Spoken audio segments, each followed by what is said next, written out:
ज्ञानदेव तुकाराम मौली ज्ञानेश्वर महाराज की जय। जगद्गुरु तुकाराम महाराज की जय। शांती ब्रह्म एकनाथ महाराज की जय। सद्गुरु जोग महाराज की जय। जे माझेनी कामे सकाम, जे माझेनी प्रेमे सप्रेम, जे माझिया भुली संभ्रम नेनती लोक। नमामि सद्गुरुं शांतं सच्चिदानंद विग्रहं पूर्ण ब्रह्मपरानंद मीशम आळंदी वल्लभम। भगवंताच्या कृपेने, सर्व संतांच्या आशीर्वादाने, पुण्यसलीला इंद्रायणी मातेच्या पावन तीरावर संजीवन समाधिस्थ ज्ञानोबरायांच्या या पवित्र अशा अलंकापूर्णगिरीमध्ये ज्ञानेश्वर महाराजांच्या या पवित्र अशा प्रांगणामध्ये वारकरी शिक्षण संस्था आणि आळंदी देवस्थान यांच्या माध्यमातून सुरू असलेली आपली ही नित्यची ज्ञानेश्वरी प्रवचन सेवा, सेवेकरता उपस्थित सर्व भाविक भक्त, श्रोते, सज्जन, माता भगिनी सर्वांच्या चरणी वंदन करून आपण सर्वांनी मिळून ही चिंतन सेवा या ठिकाणी करायची आहे।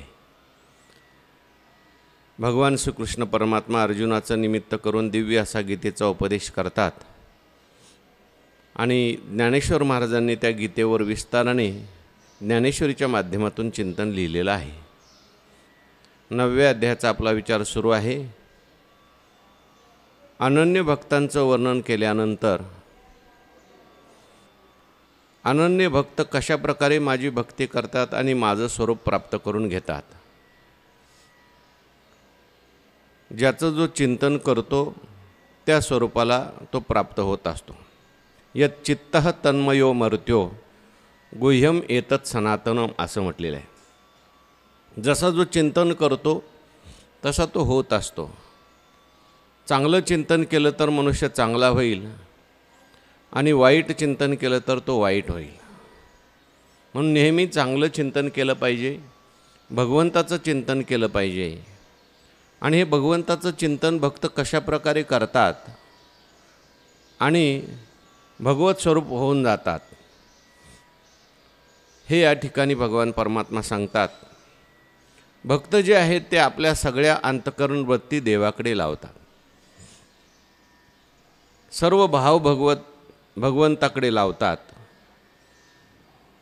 सर्व प्रकारचे जे काही भाव असतील, सर्व प्रकारच्या ज्या वृत्ती असतील त्या वृत्ती भगवान परमात्म्याकडे भक्त लावतात। कोणत्या कोणत्या वृत्ती लावतात त्याच्यामध्ये काल आपण पाहून आलो। अहंकार नावाची वृत्ती आहे, ती सुद्धा देवाकडे लावली। लोभ नावाची वृत्ती आहे, ती सुद्धा देवाकडे लावली। अहंकार, लोभ या तशा वृत्ती पतनाकडे नेणाऱ्या आहेत, परंतु त्याच जर देवाकडे लावल्या तर त्याच आपला उद्धार करणाऱ्या होतात। म्हणून सगळ्या वृत्ती भगवंताकडे लावत असताना आणखीन काही वृत्ती जी आहेत, काम नावाची वृत्ती आहे। वास्तविक पाहता काम नावाची वृत्ती जीवाला पतनाकडे नेणारी आहे। संगात संजायते कामः, कामात क्रोधो विजायते, क्रोधात भवती सम्मोहा, सम्मोहात स्मृती विभ्रमा असं म्हटलेलं आहे। काम हा पतनाकडे नेणारा आहे, काम क्रोध जे आहेत ही नरकाची द्वारं आहेत असं भगवंतांनी सांगितलं आहे। पण असं असताना देखील काम नावाची वृत्ती जर आपण भगवंताकडे लावली तर तो कामच आपला उद्धार करू शकतो। गोपिकांनी भक्ती केली, त्या गोपिकांनी भक्ती केली त्याच्यामध्ये आपला काम भगवंताकडे त्यांनी लावलेला आहे।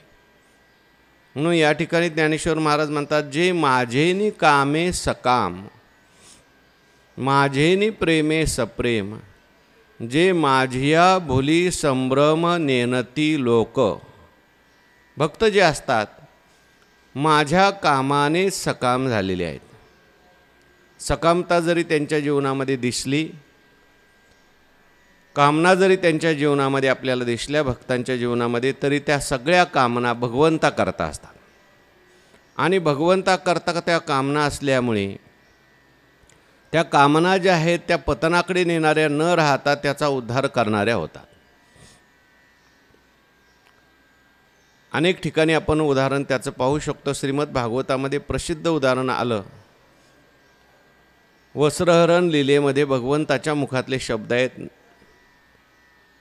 की गोपींच्या अंतकरणामध्ये माझ्याविषयी काम आहे. न मय्यावेशित धियाम कामकामाय कल्पते भर्जिता क्वथिता धाना प्रायो बीजाय नेष्यते. भगवान परमात्मा म्हणतात माझ्याविषयी असलेली जी कामना आहे ती कामने करता होत नाही. ज्याप्रमाणे भाजलेलं जे बी आहे ते परत उगवत नाही. भगवान परमात्म्याकडे आपण काम लावला, भगवंताच्या संबंधाने जर इच्छा असतील तर त्या इच्छा भर्जित बीजाप्रमाणे राहतात. ज्याप्रमाणे भाजलेलं बी जे आहे ते उगवत नाही, त्याप्रमाणे भगवंताच्या संबंधी असलेल्या ज्या कामना आहेत त्या फल देण्याकरता परत येत नाहीत. भगवान परमात्म्याच्या संबंधी असल्यामुळे त्या कामना दग्ध होऊन जातात. आणि म्हणून गोपिकांनी आपली कामना भगवंताच्या संबंधाने त्या ठिकाणी लावली आणि आपला उद्धार करून घेतला. संतांचे अनेक प्रकारचे अभंग आहेत. आदिल्या भ्रतारे काम नव्हे पुरा मनोनी व्यभिचारा टेकलिये. व्यभिचाराचे अभंग आहेत. आदिल्या भ्रतारे काम नव्हे पुरा मनोनी व्यभिचारा टेकलिये रात्रंदिवस मज पाहिजे जवळी. कशा करता म्हटलेलं आहे. अगोदरचा जो पती आहे तो आहे संसार आणि दुसरा पती जो आहे तो आहे परमात्मा. नगमे हा संसारो म्हणून केला भ्रतारो लोक अनाचारो म्हणती मज. संसार नावाचा जो पती आहे त्याच्या संबंधी असलेल्या ज्या कामना आहेत या कधी पूर्ण होत नाहीत. म्हणून तो पती सोडला आणि परमात्मा हा पती म्हणून केला भ्रतारो, जो सच्चिदानंद स्वरूप आहे, जो शाश्वत आहे, नित्य आहे, अनंत आहे, असा परमात्मा हा पती केला. त्याच्या संबंधाने आम्ही कामना केल्या. त्याचं कारण असं आहे की त्याचं फल असं आहे की परमात्मा स्वरूपता पुढे प्राप्त होते. म्हणून भक्त आपली कामना भगवंताकडे लावतात. जे माझेनी कामे सकाम. काम म्हणजे इच्छा असा या अर्थ आपल्याला करता येतो. त्यांच्या जीवनातल्या सगळ्या ज्या इच्छा आहेत त्या सर्व इच्छा देवाच्या संबंधी असतात. जे माझेनी प्रेमे सप्रेम. भक्ताच्या अंतकरणामध्ये प्रेम आहे. हे सगळं प्रेम भगवंताच्या संबंधाने आहे. सर्वसामान्य मनुष्याच्या अंतकरणामध्ये प्रेम आहे ते सामान्य विषयाविषयी असतं आणि म्हणूनच ते प्रेम दुःखाला कारणीभूत होतं. ते टिकणारं नसतं. संसाराविषयी असलेलं जे प्रेम आहे ते शाश्वत नाही, टिकणारं नाही, दुःख देणार आहे.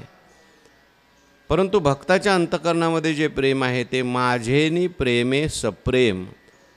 माझेनी म्हणजे माझ्या प्रेमामुळे, माझ्याविषयी असलेल्या प्रेमामुळे ते सप्रेम झालेले आहेत. भक्तीची व्याख्या करतानाच नारद महर्षी म्हणतात सातू अस्मिन परमप्रेमरूपा. परमात्मा स्वरूपाच्या ठिकाणी असलेलं परमप्रेम हीच भक्ती आहे. म्हणून माझेनी प्रेमे सप्रेम. माझ्या प्रेमाकरता ते प्रेम झालेले आहेत. इतर गोष्टीवर जे भगवंताच्या भक्तांचं प्रेम आहे ते सुद्धा भगवंताकरताच आहे. तुकोबाराय म्हणतात एक विषय तो सकळांचा हरी त्याच्या आवडीने आवडी इतरी अंध बहिर हे प्रेत लोकाचारी त्यांची कीर्ती गायली पुराणांतरी. सर्वांचा विषय हा परमात्मा आहे. खाताना, बोलताना, चालताना सर्व कार्य ते करत होत्या. असं त्यांच्या जीवनामध्ये काही व्यावहारिक गोष्टी घडत नव्हत्या असं नाही. सगळं व्यावहारिक काम त्या करत होत्या. पण करत असताना विषय मात्र त्यांचा परमात्मा आहे. परमप्रेमास्पद मात्र त्यांना परमात्मा होता. त्याच्या आवडीने सगळं बाकीचं सगळं आवडत होतं. म्हणून ते माझेनी प्रेमे सप्रेम आणि भगवंताच्या प्रेमाने सप्रेम झालेले असल्यामुळे त्यांची स्थिती कशी होत होती, जे माझ्या बोली संभ्रम नेनती लोक. परमात्मा स्वरूपाचं चिंतन त्यांना घडलेलं असल्यामुळे, परमात्म्याच्या विषयीच काम असल्यामुळे, परमात्म्याच्या विषयीच प्रेम असल्यामुळे त्यांची स्थिती काय होत होती, माझ्या भुली संभ्रम नेनती लोक. माझ्या या प्रेमामुळे, किती प्रेम त्यांचं माझ्याविषयी आहे, इतकं उत्कट प्रेम आहे की त्या उत्कट प्रेमामुळे त्यांना भुली पडत होती. भुली शब्दाचा अर्थ आहे विसर. पुढे संभ्रम शब्द लिहिलेला आहे. त्यांच्या जीवनामध्ये कधीकधी भ्रम दिसत होता. विसरामुळे अनेक गोष्टीचा भ्रम त्यांना होत होता. पण हा विसर जो आहे हा चांगला विसर आहे. परमात्म्याचं चिंतन करता करता, भगवंताचा चिंतन करता करता त्यांना सांसारिक गोष्टीचा विसर पडत होता आणि त्यामुळे नेनती लोक, लोकांना त्या जाणत नव्हत्या, संसाराला त्या जाणत नव्हत्या असा अर्थ आहे. परमात्म्याच्या स्वरूपाचं चिंतन केल्यानंतर त्या चिंतनामध्ये, त्या प्रेमामुळे त्यांना विसर पडला होता. अनेक ठिकाणी ज्ञानेश्वरीमध्ये हा विषय आला आहे. भक्त भगवंताचं चिंतन करता करता त्याला देहाचा विसर पडतो. कुठं कुठं विषय आला. एक न्याहाळिता केवळ, पुढं काय,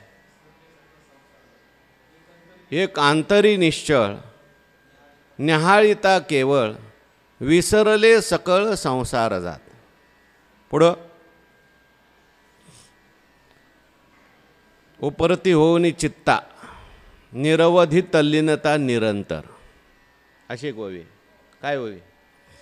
म्हणून एके गुणानुवाद करिता, उपरती होऊनी चित्ता, निरवधी तल्लीनता निरंतर. एक ऐकताची निवाले, ते देहभावी सांडिले, अनुभवे पातले तद्रुपता. आश्चर्यवत पश्यती कशी देनम.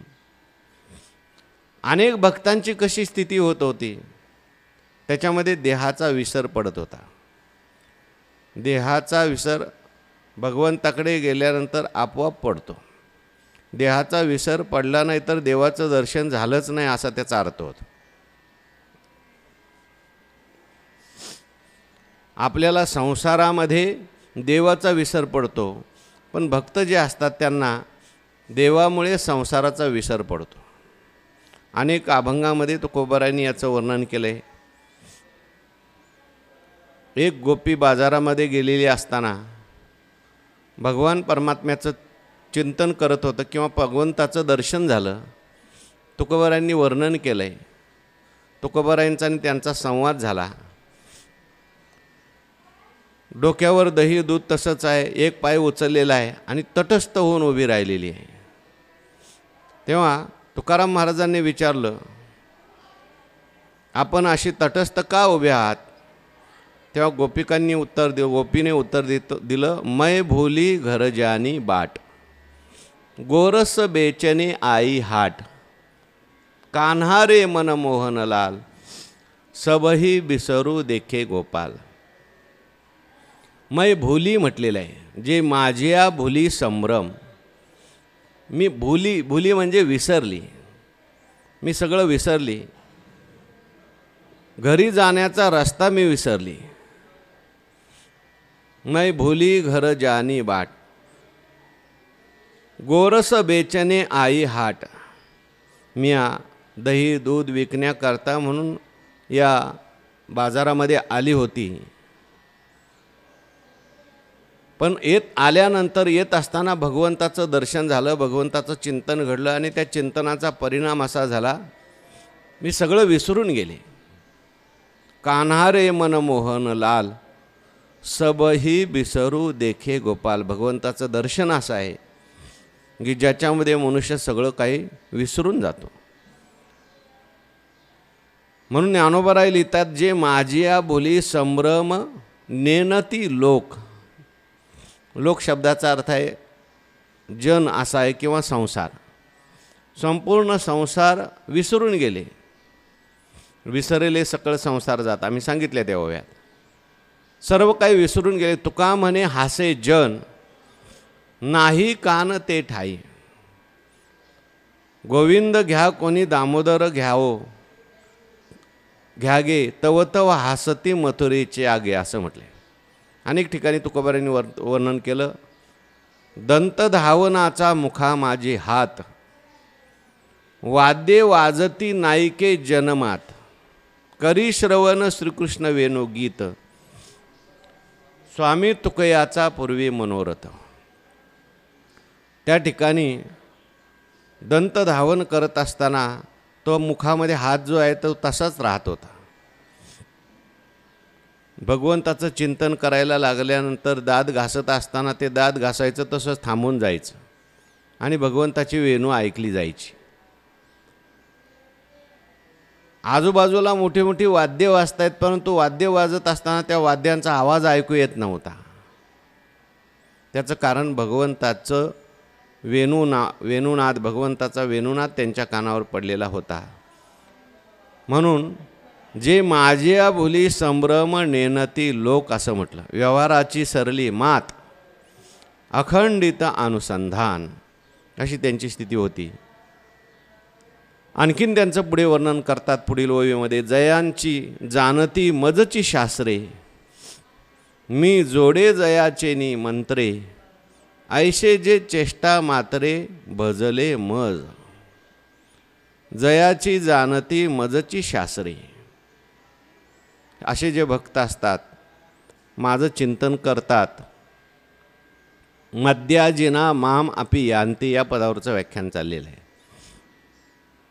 इतर देवांचं चिंतन करणारे, पितरांचं चिंतन करणारे त्या त्या लोकाला जातात, देव स्वरूपाला प्राप्त होतात. माझं चिंतन करणारे जे असतात ते माझ्याच स्वरूपाला प्राप्त होतात. हे सांगत असताना ज्ञानोबांनी हा विस्तार केलेला आहे. कशा पद्धतीने माझं चिंतन करतात? जयाची जानती मजची शास्त्रे, जयाची शास्त्रे मजची जानती.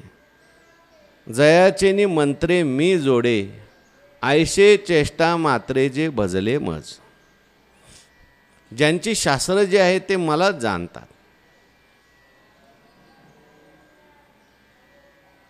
परमात्म्याचं स्वरूप आपल्याला कळावं याच्याकरता शास्त्राची निर्मिती आहे.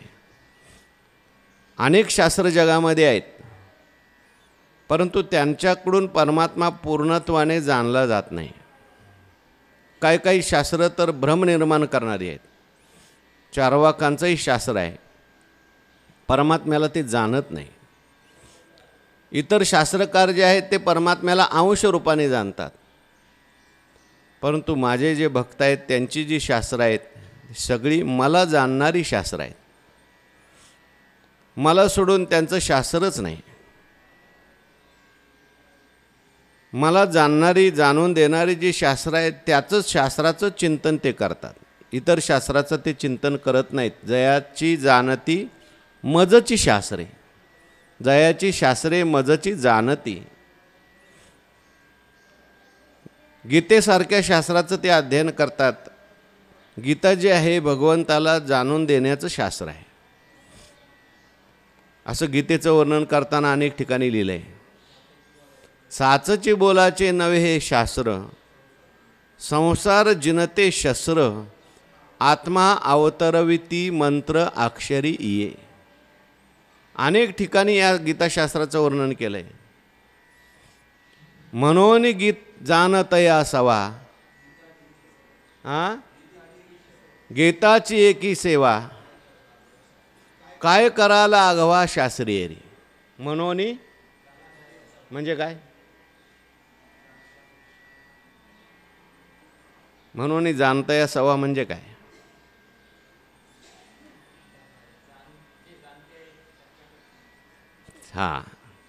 जे जाणते लोक आहेत त्यांच्या समवेत, त्यांच्याबरोबर राहून गीताची एक सेवा, गीताची सेवा करा. पण जाणत्या जाणतया सवा गीताची एक सेवा. गीतेची सेवा करायची पण जाणत्याबरोबर राहून करा, म्हणजे काहीतरी गीतेतलं कळल. हां, म्हणून जाणते नो गुरु वचीचे. तिथला जाणता वेगळा आहे, इथला जाणता वेगळा आहे. तिथला जाणता साधक आहे, जिज्ञासू आहे, आणि हा जाणता म्हणजे ज्याला ज्ञान प्राप्त झालेल्या आशांच्या सहवासात राहून. गीताची एक सेवा. काय करा लाघवा शास्त्रीय री. बाकीची किती शास्त्र शिकल्यानंतर काय उपयोग होईल का? सगळी शास्त्र अवगत आहेत, पण परमात्मा स्वरूपाचं ज्ञान नसेल तर की अतिगाडा व्याकरणी चोखडा आत्मज्ञानी पुढा जात्यंतू जायसा. परंतु या ठिकाणी मात्र हे जे भक्त असतात यांची सगळी शास्त्र जी आहेत ती मलाच जाणतात. ती सगळी शास्त्र माझ्या ठिकाणी येऊन मिळतात. मी जोडे जयाचेनी मंत्रे. ज्यांच्या मंत्राच्या द्वारे मी जोडला जातो, मी प्राप्त होतो, असेच मंत्र ते वर्णन अशाच मंत्राचं ते उच्चारण करतात. मंत्र शब्दाचा अर्थ आहे मननात त्रायते सह मंत्र. मनन केल्यानंतर आपलं रक्षण करतो त्याला म्हणायचं मंत्र. जगामध्ये असे अनेक मंत्र आहेत. लौकिक गोष्टीपासून आपलं रक्षण करणारे काही मंत्र आहेत. अभिचारादी कर्म करून घेणारे असे काही मंत्र आहेत. अशोचाही जपो नये आणि काते ऐकू नये. ऐशिया मंत्राते जग बिहे त्याचे फळणे थोडे परी क्षोभने बहु तैसा नव्हे मंत्र राजुरी म्हटले. मंत्र जगामध्ये भरपूर आहेत.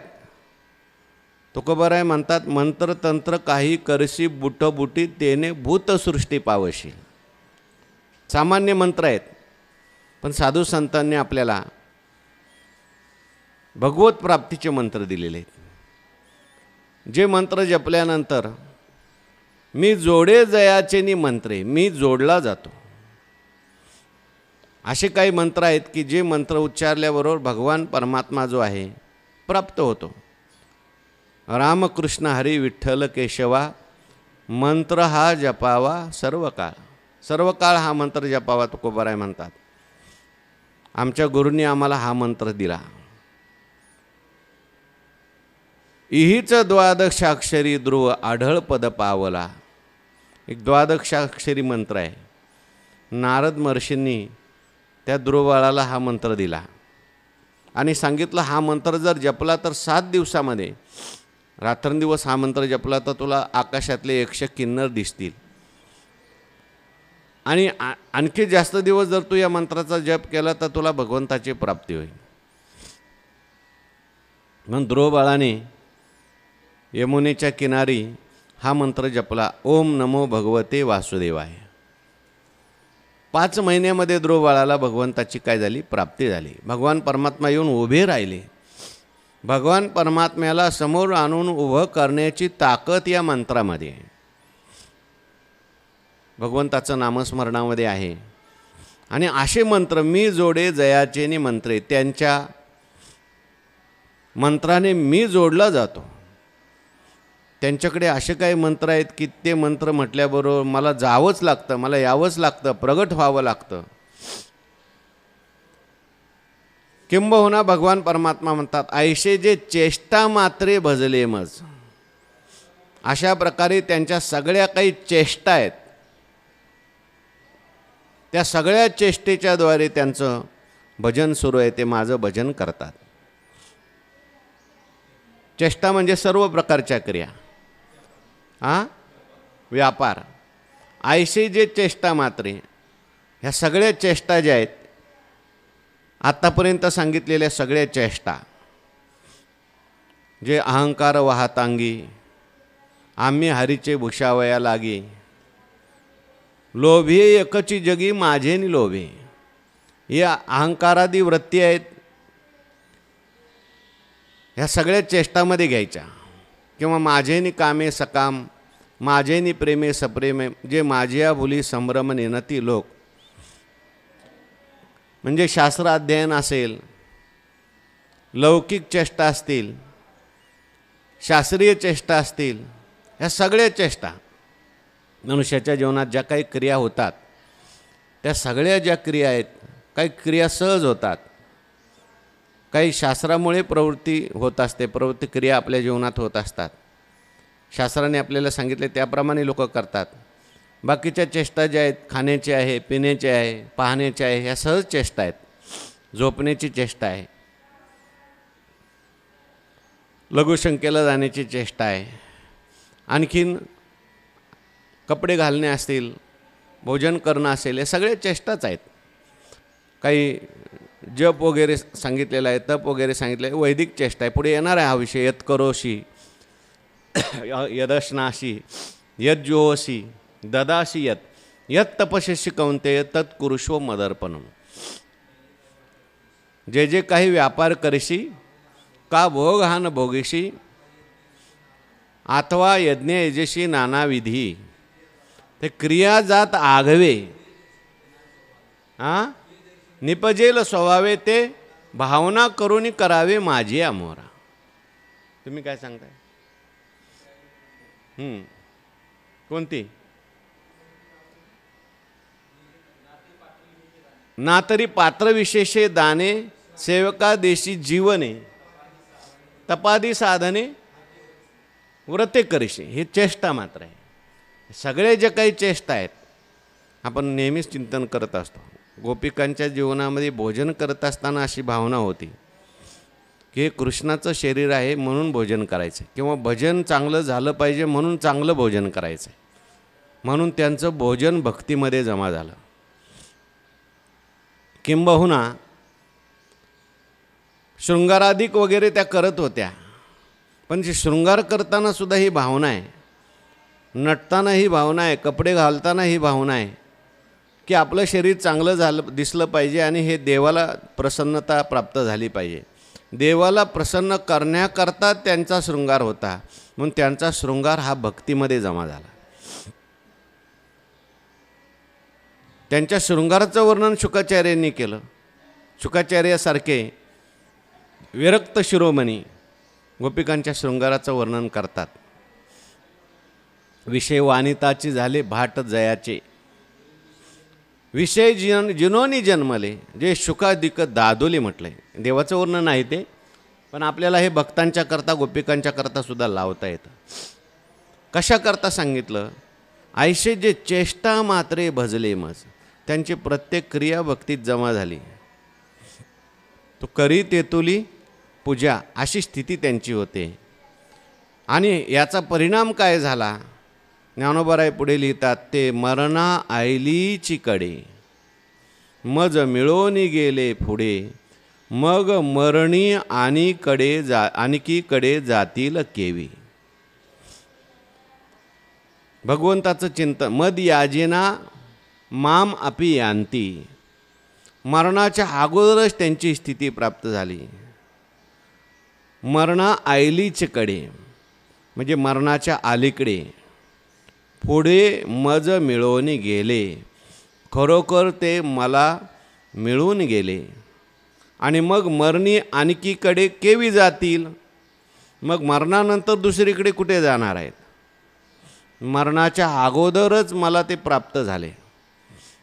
माझं चिंतन करता करता, माझे गुणांवाद ऐकता ऐकता सतत त्यांनी भगवंताचं चिंतन केलं आणि त्याचा परिणाम असा झाला, ते भगवंताचं चिंतन करत करत चिंतने चिंतने तद्रुपता. तुकाराम महाराजांनी उदाहरण दिलंय, सामान्य आळी भिंगुरटीचं चिंतन करते. भिंगुरटी नावाची माशी आळी घेऊन येते आणि तिला त्या मातीच्या घरामध्ये ठेवते, आणि ती आळी जी आहे त्या भिंगुरटीचं चिंतन करते की माशी येईल मला टोचेल, ध्यान लागतं. आणि परिणाम असा होतो, तुका म्हणे आळी जिवे नुरेची वेगळी, म्हणजे भिंगुरटी नसलेली आळी त्या माशीचं चिंतन करून माशी होते. इकडे तर जीव पहिला परमात्मा स्वरूपच आहे. परमात्मा स्वरूप असलेला जीव भगवंताचं चिंतन करून परमात्मा स्वरूप का होणार आहे? म्हणून मरणा आयलीचं कडे बरं का, साधू संतांनी जो मोक्ष सांगितलेला आहे हा मेल्यानंतरचा मोक्ष सांगितलेला नाही. मेल्यानंतर तर त्यांना मोक्ष आहेच आहे, परंतु जिवंत असतानाच याला जीवनमुक्ती असं म्हणतात. इतर शास्त्रकार जे आहेत ते बहुतेक विदेहमुक्ती मानतात. शरीर पडल्यानंतरचा मोक्ष मानणारे सर्व शास्त्रकार आहेत, परंतु वारकरी संप्रदायामध्ये किंवा आपल्या वैदिक वाङ्मयामध्ये जीवनमुक्ती सांगितलेली आहे. जीवनमुक्ती शब्दाचा अर्थ आहे जिवंत असतानाच मुक्त अवस्था प्राप्त करून घेणं. शरीर आहे तेव्हाच मुक्ती प्राप्त करून घेणं. तुकाराम महाराज सांगतात, आता निश्चिंतीने पावलो विसावा खुंटलिया धावा तृष्णेचिया, किंवा याजसाठी केला होता अट्टहास शेवटचा दिवस गोड झाला, गोड व्हावा. मरणा हाती सुटली काया विचारेया निश्चय. हे अगोदर सांगितलंय का नंतर सांगितलंय? शरीर पडायच्या अगोदर सांगितलंय. खोलिये पारून येणे जे तरी भक्ती न बुडीजे, रोकडाची लाहेजे न मरता मोक्ष. हे की नाही? मरायचं नाही, न लगे मरावे ऐसा ठाव दिला देवे. मरणाही आधी राहिलो मरून, मरणाच्या अगोदरची मुक्ती आहे. कारण मरण म्हणजे नेमकं काय? मरणाची व्याख्या काय? मरण येतं माणसाला म्हणजे नेमकं काय होतं? तुम्ही आम्ही ज्याला मरण समजतो ते खरं मरणच नाही आहे. आपण कशाला मरण समजतो? स्थूल शरीर पडलं की लोक म्हणतात तो मेला, पण तो स्थूल शरीर जरी पडलं तरी तो मेलेला नसतो, तो जिवंतच असतो. तो म्हणजे तो जीव. सूक्ष्म शरीर असतं ना, स्थूल शरीराला सूक्ष्म शरीर सोडतं, त्याला आपण मरण असं म्हणतो. परंतु ते सूक्ष्म शरीर आहे त्याच्या कर्मानुसार, त्याच्या वासनेनुसार पुन्हा स्थूल शरीर धारण करतं, दुसरं शरीर धारण करतं. कारण शरीर जोपर्यंत आहे तोपर्यंत मुक्ती कुठे आहे? तो स्वर्गाला गेला काय आणि कुठेही गेला काय? परंतु भक्त जे असतात ते भगवंताचं चिंतन करत करत हे शरीर असतानाच त्यांचं सूक्ष्म शरीर जे आहे ते भगवदाकार झालेलं आहे. त्यांच्या कारण शरीराचा त्यांनी नाश केलेला आहे, अज्ञानाचा नाश केलेला आहे. आणि अज्ञानाचा नाश केल्यानंतर मी शरीर आहे ही भावना गेली, मी शरीर आहे हे अज्ञान गेलं. मी परमात्मा स्वरूप आहे, मी भगवत स्वरूप आहे, मी सच्चिदानंद स्वरूप आहे. आम्ही तो केवळ वस्तूचे आहो, तरी आता देह असो अथवा जावो, आम्ही तो केवळ वस्तू आहो. काजे दोरी सर्पत्व वावो दोराची कडून. दोराकडून जर बघितलं तर सर्पत्व वावं आहे. तुम्ही सर्पाकडून बघू नका, कुठून पहा? दोराकडून बघा. दोराचं ज्ञान जर झाल्यानंतर सर्प आहे कुठे? तसं परमात्मा स्वरूपाचं ज्ञान झालं, ज्ञान हीच प्राप्ती. आणि अज्ञान गेलं आणि अज्ञान सापेक्ष ज्ञानही गेलं, केवळ परमात्मा स्वरूपता शिल्लक राहिली. जिवंत असतानाच असा निश्चय झाला, माझ्या स्वरूपाच्या ठिकाणी स्थूल देह, सूक्ष्म देह, कारण देह याचा त्रैकालिक अत्यंत अभाव आहे. आता तयाचे ठाई कशाचे? शरीराचे. शरीराचे आडनावही उरले नाही.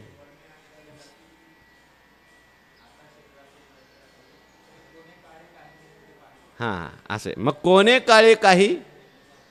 हां, आता कुठं जातील ते? यातायात निमाले घनानंद जे.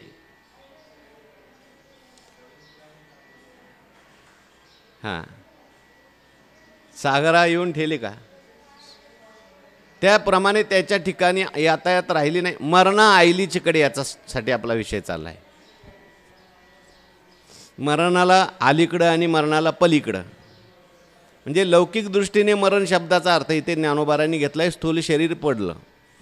पण स्थूल शरीर पडण्याच्या अगोदर मरणा आईलीकडे मज मिळवणी गेले पुढे. पुढे म्हणजे खरोखर मरणाच्या अगोदरच माझं चिंतन करत करत या तिन्ही शरीरांचा माझ्या स्वरूपाच्या ठिकाणी त्रैकालिक अत्यंत अभाव आहे.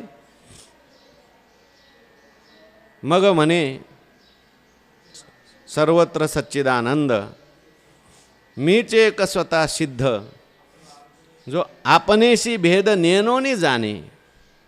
परमात्मा स्वरूप जो झाला, जिवंत असताना का मेल्यावर, जिवंत असतानाच, शरीर असतानाच, नवे नवे सर्व काही व्यापार चालू आहेत, व्यवहार चालू आहेत, हे सगळे करत असतानाच तो परमात्मा स्वरूप झाला.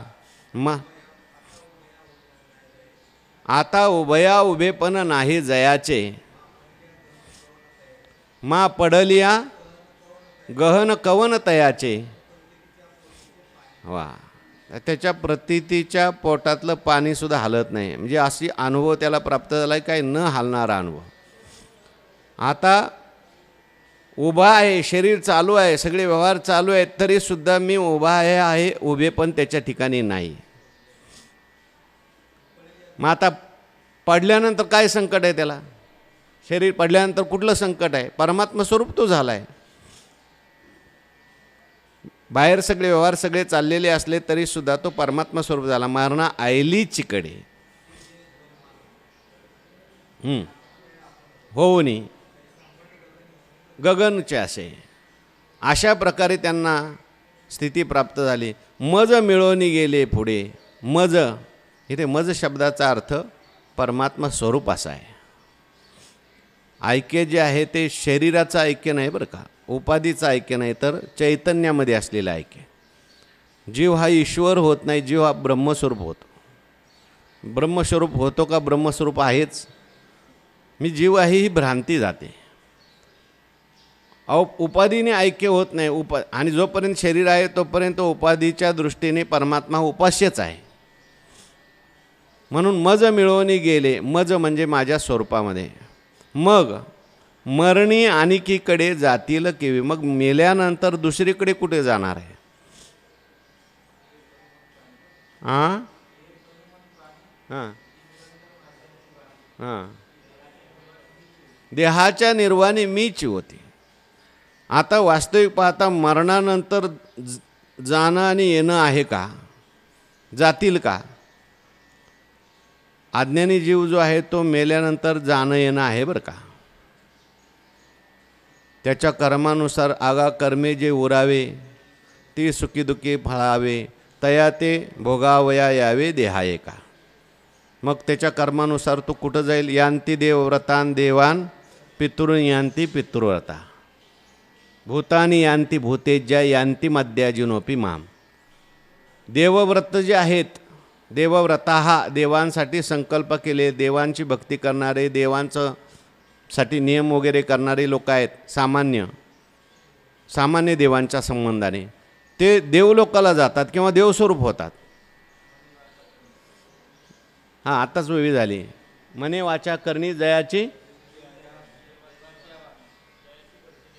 भजने देवाचे या वाहना, ते शरीर जाता क्षणी देवची झाले. इंद्राचं चिंतन केलं तर कोणी इंद्र होईल का? शतएक जन्मा केलं तर तो ब्रह्मकर्मा करून ब्रह्म होईल, ब्रह्मदेव होईल. गेला तो, जाणं येणं त्या ठिकाणी आहे. एखादा निषिद्ध कर्म करणारा असेल तर तो नरकाला जाईल, आहे की नाही? तिथंही जाणं येणं आहे. परंतु या ठिकाणी मात्र आता जाणं येणं नाही. तुका म्हणे येणे जाणे नाही आता, का राहिलो अनंताची पायी. अनंताची या पायी म्हणजे परमात्मा स्वरूपाच्या ठिकाणी आम्ही राहिलो, एकरूप झालो. आणि परमात्मा स्वरूप असं आहे की ज्या ठिकाणी येणं आणि जाणं नाही. का येणं जाणं नाही? ते व्यापक आहे आणि व्यापकामध्ये क्रिया नसते, येणं जाणं नसतं. क्रिया जी असते ती परिच्छिन्नामध्ये असतात. परिच्छिन्न भाव गेला, देशकाळ वस्तुभेद मावळला, आत्मा निर्वाळला विश्वाकार. आकाशाला येणं जाणं आहे का? त्याप्रमाणे आकाशापेक्षा व्यापक, आकाशाचंही अधिष्ठान असलेला परमात्मा हा झाला. आणि म्हणून मरणी आणिकीकडे जातील केवी. दुसरीकडे कुठे जाणार आहेत? आता हा कुठं जाणारही नाही आणि कुठं येणारही नाही. वाटे लागे तरी भेटे एरवी काही चुके अगोदरच झाला, म्हणून अगोदरच परमात्मा स्वरूप झाला. वा ठीक आहे. म्हणून मनोनी मध्याजी जे झाले ते माझिया सायुज्या आले, जिही उपचार मिशे दिधले आपण मज. म्हणून मद याजी याचाही संबंध आहे, थोडंसं चिंतन करायचं आहे. 5 मिनिटांनी पाहू. पुंडलिक वरदा हरी विठ्ठल श्री ज्ञानदेव तुकाराम विठ्ठल विठ्ठल विठ्ठल. पुंडलिक वरदा हरी विठ्ठल श्री ज्ञानदेव तुकाराम सद्गुरुजोग महाराज की जय. 5 मिनिट.